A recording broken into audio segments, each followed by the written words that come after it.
चार साधु थे। वह शहर के पास एक जंगल में रहते थे और भगवान का भजन स्मरण करते थे। उन चारों साधुओं की अपनी अलग अलग एक निष्ठा थी। एक दिन वहाँ के राजा ने रानी से कहा, हमें अपने लड़के को अच्छा संत बनाना है, फिर वह चाहे राज्य करे चाहे साधु बन जाए। रानी बोली, महाराज, जो संत बनना चाहता है वही संत बन सकता है, दूसरे के बनाने से कैसे बन जाएगा? आपका और मेरा उद्योग थोड़ा ही काम करेगा। राजा ने कहा, इसका एक उपाय है, सत्संग। रानी बोली, ऐसा कोई अच्छा संत है जिसके पास हम अपने लड़के को भेजें? राजा बोला, यहाँ पास में ही जंगल में चार अच्छे संत रहते हैं, उनके पास लड़के को भेज देते हैं। इस प्रकार राजा और रानी ने अपने लड़के को उन चार संत के पास भेजने का फैसला किया। रात्रि का समय था। देवयोग से एक चोर जो चोरी करने के उद्देश्य से वहाँ आया था, छिपकर उनकी बातें सुन रहा था। उस चोर के मन में आया, चोरी करने से मैं फंस भी सकता हूँ, पर साधु बन जाऊँ तो काम बन जाएगा, राजकुमार आएगा और मेरा चेला बन जाएगा, फिर चोरी करने की क्या ज़रूरत है। चोर ने गेरुइया वस्त्र पहन लिए और जंगल में चला गया। उसके मन में आया, कोई पूछेगा तो मैं क्या उपदेश दूंगा। ऐसा सोचकर वह पहले चार संतों में से पहले संत के पास गए और पूछा, महाराज, कल्याण कैसे हो? संत ने कहा, भाई, किसी का जी मत दुखाओ, यह दिल खुदा का नूर है। चोर बोला, और महाराज? संत बोला, और की ज़रूरत नहीं, इस एक बात से ही काम बन जाएगा। चोर दूसरे संत के पास गया और बोला, महाराज, मैं कल्याण चाहता हूँ, कोई उपाय बताओ। संत बोले, कभी किंचिन मात्र भी झूठ नहीं बोलना, सदा सत्य ही बोलना, चाहे गला क्यों न काट जाए। जैसा देखा, जैसा सुना और जैसा समझा, ठीक वैसा का वैसा कह देना। चोर बोला, और कोई बात?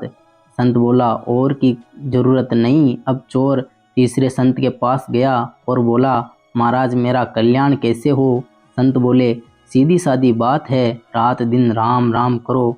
चोर बोला, और कोई उपाय? संत बोले, और उपाय की ज़रूरत नहीं। अब वह चौथे संत के पास पहुंचा और बोला, महाराज, कल्याण कैसे हो?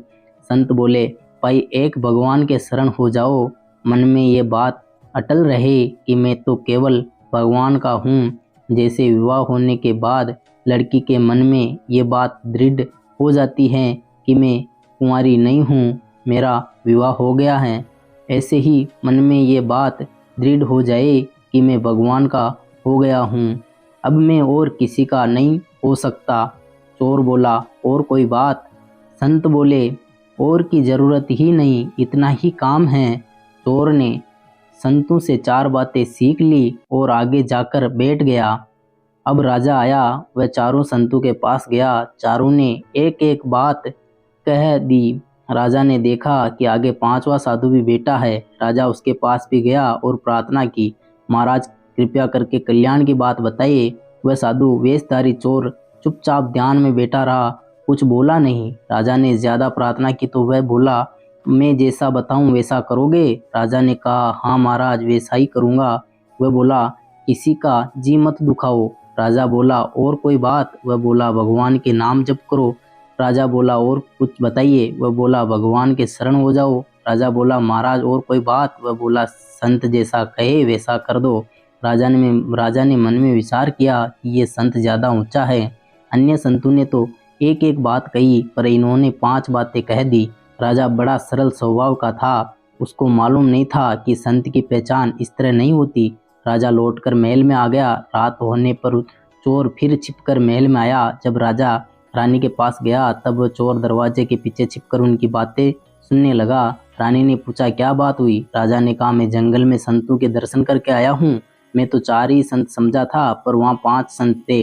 रानी बोली, वहाँ जाकर आपने क्या कहा? राजा बोला, भगवत प्राप्ति की बात पूछी तो उनमें से एक संत ने कहा कि किसी का जी मत दुखाओ, दूसरे ने कहा कि सदा सत्य बोलो, तीसरे ने कहा कि नाम जप करो और चौथे ने कि भगवान के शरण हो जाओ। पर 5वें संत ने उन चारों संतों की 4 बातें भी बताई और साथ में 5वीं बात ये भी बताई कि संत की आज्ञा का पालन करो। राजा और रानी दोनों सच्चे और सरल स्वभाव के थे। उन्होंने विचार किया कि वे 5 संत ठीक है, अपने लड़के उसी के पास भेजना चाहिए। उनकी बातों का चोर पर बड़ा असर पड़ा और सोचने लगा, अरे मैंने तो नकली बात कही, उस पर भी राजा ने श्रद्धा कर ली। अगर सच्ची बात कहूँ तो कितनी मौज हो जाए। राजा के श्रद्धा स्वभाव के कारण चोर का हृदय बदल गया। वह सच्चा साधु बन गया और जंगल में निकल गया। उसने विचार किया कि 4 बातों का तो ठीक पालन, पर 5वीं बात का पालन तब हो जब कोई अच्छा और सच्चा संत मिले, कोई ऐसा भगवत प्राप्त संत मिले जिसके आज्ञा का पालन करूं। वह संत को ढूंढने में लग गया। पहले चोर होने से वह चालाक तो था ही, इसलिए हर एक साधु पर उसका विश्वास नहीं बैठता था। वह कई साधुओं के पास गया पर किसी पर उसका विश्वास नहीं बैठा। अब अच्छे संत को पाने के लिए उसकी लगन लग गई।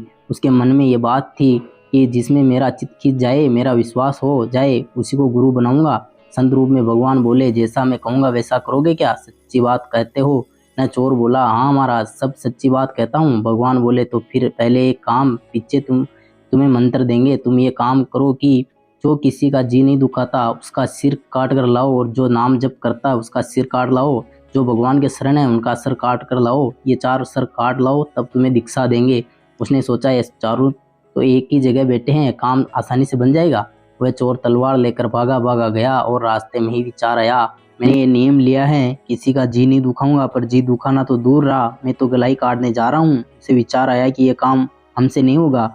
उसमें सद्बुद्धि पैदा हो गई। वह भागा भागा पीछे आया। भगवान बोले, कहाँ हैं? वह बोला, मेरे एक सर में 4 बातें हैं, मैं कभी किसी का जी नहीं दुखाता, सदा सत्य बोलता हूँ, नाम जप करता हूँ और भगवान के शरण हूँ। ये 4 बातें मेरे में हैं, इसलिए मैं अपना ही सर काट कर आपको देता हूँ। भगवान ने कहा, बस अब सर काटने की जरूरत नहीं, मैं तुझे दीक्षा देता हूँ। भगवान ने उसे दीक्षा दी और वह अच्छा संत बन गया। इस तरह चालाकी से 5 बातें धारण करने से चोर को भी भगवान मिल गए और